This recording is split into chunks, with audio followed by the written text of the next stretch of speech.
नमस्कार दोस्तों, सत्यनिष्ठा आईएएस में आपका स्वागत है। मैं मंगल सिंह।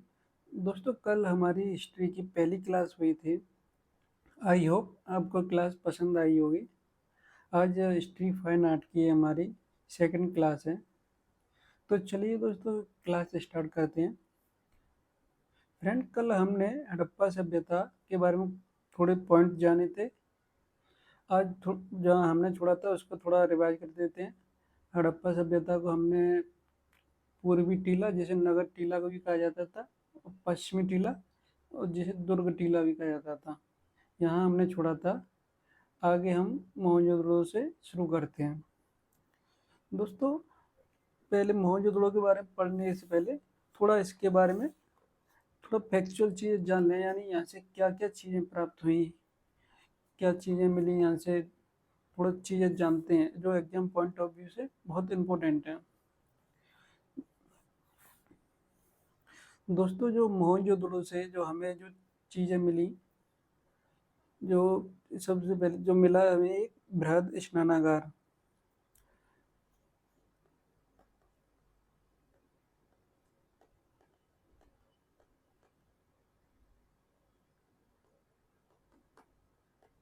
बृहद स्नानागार मिला, और यहाँ से एक विशाल अन्नागार।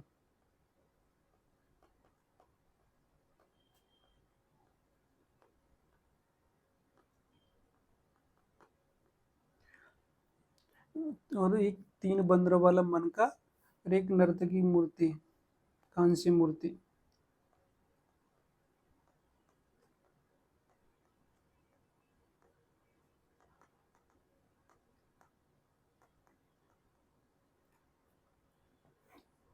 और यहीं से एक पुजारी योगी की मूर्ति भी मिली है।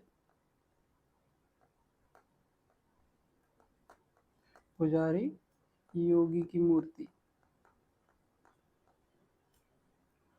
और यहीं से पशुपति शिव की मोहर मिली है, यानी इसका एक कोना थोड़ा सा टूटा हुआ था, जिसे पशुपति शिव की मोहर माना गया है।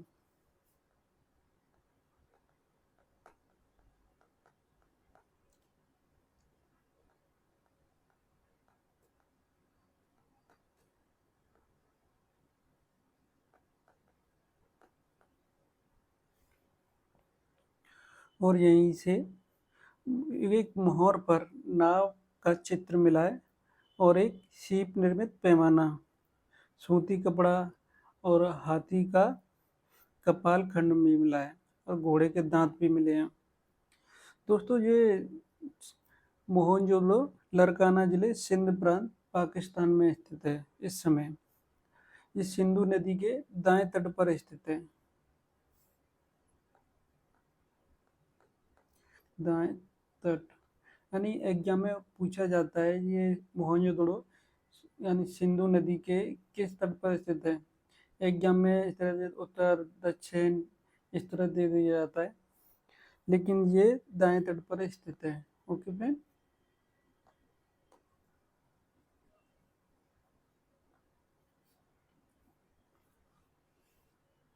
अब दोस्तों, थोड़ा लोथल के बारे में जाने।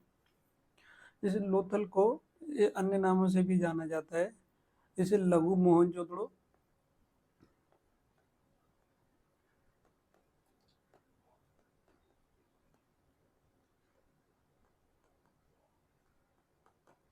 जैसे लघु मोहनजोदड़ो या लघु हड़प्पा।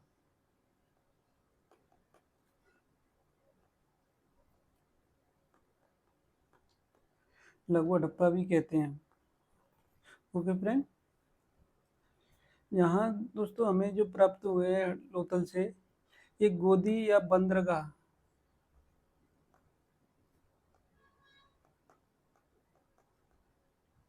हमें बंदरगाह प्राप्त हुआ है। और यहाँ से यहीं से लोथल से फारस की मोहरें या सील निर्मित मोहरें भी प्राप्त हुई हैं। धान एवं बाजरा।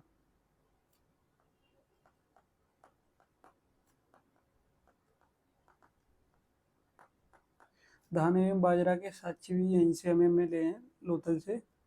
और घोड़े की लघु मृण मूर्ति भी मिली है। और सबसे इम्पोर्टेंट, जो एग्जाम में कई बार पूछा गया है, यहीं से तीन तीन युगल समाधान मिले हैं यहाँ से।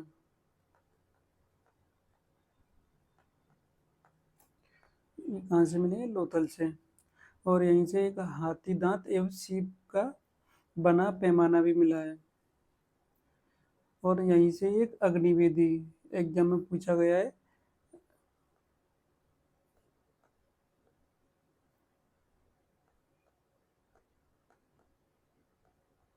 अग्निवेदी मिली है और यहीं से मणके बनाने का कारखाना भी मिला है यहीं से लोथल से।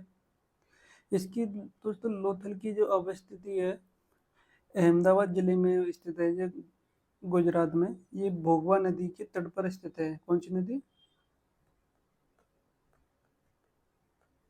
भोगवा नदी, गुजरात। Okay friend.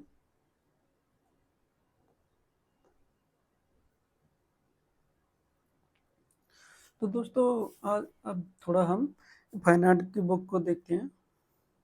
जो इम्पोर्टेंट पॉइंट होंगे हम उनको हाईलाइट करते जाएंगे। दोस्तों सिंधु सभ्यता जो शुरुआत हुई थी लगभग उसको तीसरी ईसा पूर्व तीसरी शताब्दी के उत्तरार्ध माना जाता है। Okay friend. उत्तरार्ध में हुआ था। इस सभ्यता के विभिन्न स्थलों से कला के जो रूप प्राप्त हुए हैं उनमें प्रतिमाएं, मोहरें, मिट्टी के बर्तन, आभूषण, पकी हुई मिट्टी की मूर्तियां आदि शामिल हैं। उस समय के कलाकारों में निश्चित रूप से उच्च कोटि की कलात्मक सूझबूझ और कल्पना शक्ति विद्यमान थी।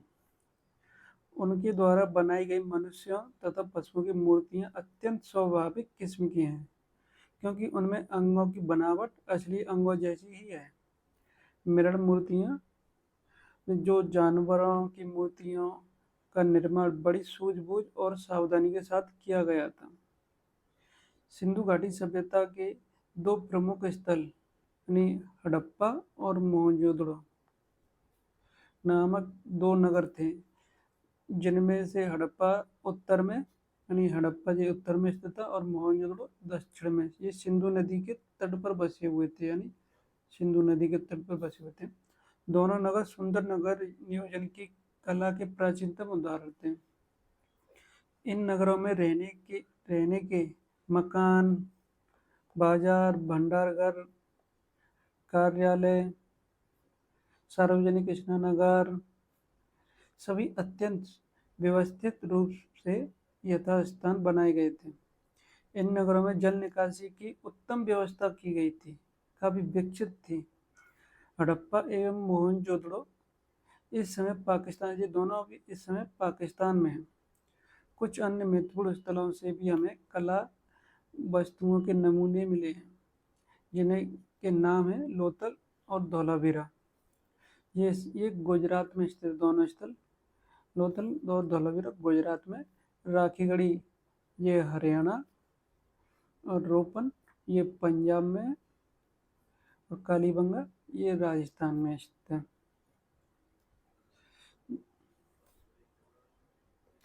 दोस्तों इस मूर्ति के बारे में जानते हैं, जो दाढ़ी वाले पुजारी की प्रतिमा, थोड़ा इसके बारे में भी जानते हैं।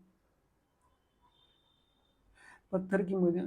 हड़प्पा स्थलों पर पाई गई मूर्तियां भले ही वे पत्थर, कांसे या मिट्टी की बनी हो, संख्या की दृष्टि से बहुत अधिक नहीं है। यानी कभी क्वेश्चन पूछा जाए जो हड़प्पा से जो मूर्तियां मिली हैं अत्यधिक संख्या में मिली है, नहीं, यानी थोड़े बहुत ही मिली है, अधिक संख्या में नहीं मिली है। पर कला की दृष्टि तो उत्तम कोटि की है, यानी उच्च कोटि की है। ये हड़प्पा और मोहनजोदड़ो में पाई गई पत्थर की मूर्तियां त्रिआयामी वस्तु बनाने का उत्कृष्ट उदाहरण, यानी त्रिआयामी। पत्थर की मूर्तियों में दो पुरुष प्रतिमाएं बहुचर्चित हैं, जिनमें एक पुरुष धड़ जो लाल चूना पत्थर का बना है। यानी एग्जाम में पूछा जाए दोस्तों, जो पुरुष धड़ वाली जो मूर्ति बनी है किस पत्थर की बनी है, यानी लाल चूना पत्थर का बना हुआ है। और दूसरी दाढ़ी वाले पुरुष की आवच मूर्ति, यानी नीचे का हिस्सा नहीं है मूर्ति का, ऊपर यानी धड़ ऊपर का हिस्सा ही है, आवच मूर्ति जो शैल खड़ी की बनी हुई है। दाढ़ी वाले पुरुष को एक धार्मिक व्यक्ति माना गया है। इस आवाज मूर्ति को शॉल ओढ़े दिखाया गया। शॉल बाएं कंधे के ऊपर से और दाहिनी भुजा के नीचे से डाली गई। दोस्तों, एक टेस्ट सीरीज में यानी एग्जाम में ये क्वेश्चन ही पूछा गया था, जो योगी की प्रतिमा है जो शॉल ओढ़े हुए, जो किस कंधे से ओढ़े हुए है, यानी एग्जाम उसमें दे दिया था दाएं से ओढ़े हुए हैं, नहीं, लेकिन ये बाएं कंधे से ओढ़े हुए हैं, ऊपर से और दाहिनी भुजा के नीचे डाली गई है। Okay friend. शॉल त्रिफुलिया नमूनों से सजी हुई, त्रिफुलिया नमूनों। आंखें कुछ लंबी और आधी बंद दिखाई गई हैं, मानो वह पुरुष ध्यानावस्थित हो। नाक सुंदर बनी हुई है और होठ कुछ आगे निकले हुए हैं, जिनकी बीच की रेखा गहरी है।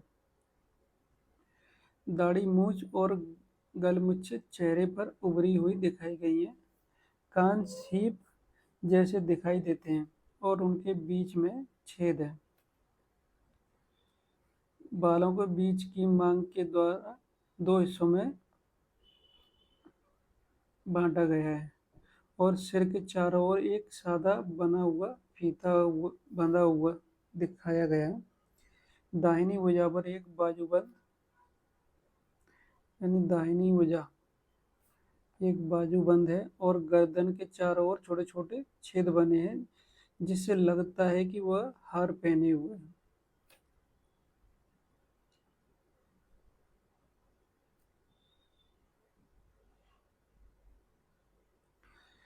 अब आते हैं दोस्तों कांसे की ढलाई। हड़प्पा के लोग कांसे की ढलाई में बड़े पैमाने पर कार्य करते थे और इस काम में वे प्रवीण थे। यानी कि कांस्य मूर्तियां कांसे को ढालकर बनाई जाती थी। इस तकनीक के अंतर्गत सर्वप्रथम मोम की एक प्रतिमा इस तकनीक के अंतर्गत सर्वप्रथम एक मोम की प्रतिमा या मूर्ति बनाई जाती थी। इसे चिकनी मिट्टी से पूरी तरह लीप कर सूखने के लिए छोड़ दिया जाता था। जब वह पूरी तरह से सूख जाती थी तो उसे गर्म किया जाता था और उसके मिट्टी के आवरण में एक छोटा सा छेद बनाकर उस छेद के रास्ते सारा पिघला हुआ मोम बाहर निकाल दिया जाता था। इसके बाद चिकनी मिट्टी के खाली सांचे में उसी छेद के रास्ते पिघली हुई धातु भर दी जाती थी। जब वह धातु ठंडी होकर ठोस हो जाती थी तो चिकनी मिट्टी के आवरण को हटा दिया जाता था। में कांसे में मनुष्य और जानवर दोनों की मूर्तियां बनाई जाती थी। यानी कांसे की जब मूर्तियां तो बनाई जाती थी, मनुष्य और जानवर दोनों की मूर्तियां ही बनाई जाती थी। मानव मूर्तियों का सर्वोत्तम नमूना है एक लड़की की मूर्ति, जिसे नर्तकी के रूप में जाना जाता है। कांसे की बनी हुई जानवर की मूर्तियों में भैंस, बकरी मूर्तियां विशेष रूप से उल्लेखनीय है। भैंस का सिर और कमर ऊंची उठी हुई है तथा सींग फैले हुए। सिंधु सभ्यता के सभी केंद्रों में कांसे की ढलाई का काम बहुतायत में होता था। लोथल में पाया गया तांबे का कुत्ता और पक्षी तथा कालीबंगा में पाई गई सांड की कांस्य मूर्ति को हड़प्पा और मोहनजोदड़ो में पाई गई तांबे और कांसे की मानव मूर्तियों से किसी प्रकार भी कमतर नहीं कहा जा सकता।